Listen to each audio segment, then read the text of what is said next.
Bienvenue dans le Souffle des Anciens, partie 2, l'éveil du gardien. Le souffle qui caressait l'air semblait appartenir à un autre temps, un autre monde.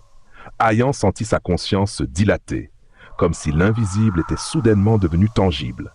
Il se tenait là, seul sur le plateau, un sentiment d'étrangeté l'envahissant, tandis que la mélodie lointaine se rapprochait de plus en plus claire. Il avait entendu des histoires dans son enfance, des contes murmurés autour des feux de camp, où l'on parlait du gardien du silence, un être mystique qui veillait sur ceux qui cherchaient la vérité au-delà du monde matériel. Mais personne ne l'avait jamais vu. Certains disaient qu'il était une illusion, une légende, tandis que d'autres croyaient qu'il était un esprit ancien, un être intermédiaire entre les hommes et les forces invisibles de l'univers. Mais aujourd'hui, dans ce silence lourd de sens, Ayan savait que ce n'était pas une illusion. Le gardien était là. Il le ressentait dans chaque fibre de son être, comme une vibration dans l'air. Le souffle qui flottait autour de lui n'était pas seulement celui du vent. C'était une invitation, un appel. Sans quitter sa position, les yeux toujours fermés, Ayan inspira profondément.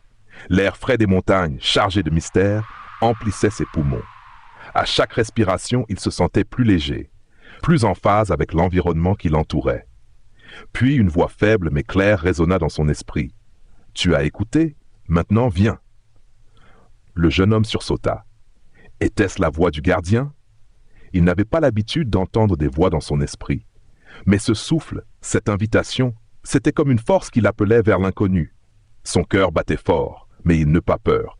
Au contraire, il se sentit guidé, comme si chaque pas qu'il ferait le rapprochait de sa véritable destinée. Il rouvrit les yeux, et devant lui, une silhouette se dessina dans la brume, à peine perceptible. Une ombre, un être de silence et de lumière, enveloppé d'une aura de sagesse infinie. Le gardien du silence l'observait, immobile. Ses yeux d'un bleu profond brillaient comme des étoiles anciennes. Ayan, bien que tremblant intérieurement, se sentit poussé à avancer.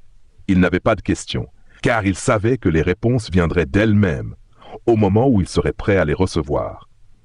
Mais avant qu'il n'ait fait un pas de plus, la silhouette s'éloigna lentement dans la brume, sans dire un mot. Et dans l'air, le souffle se fit plus fort, plus pressant.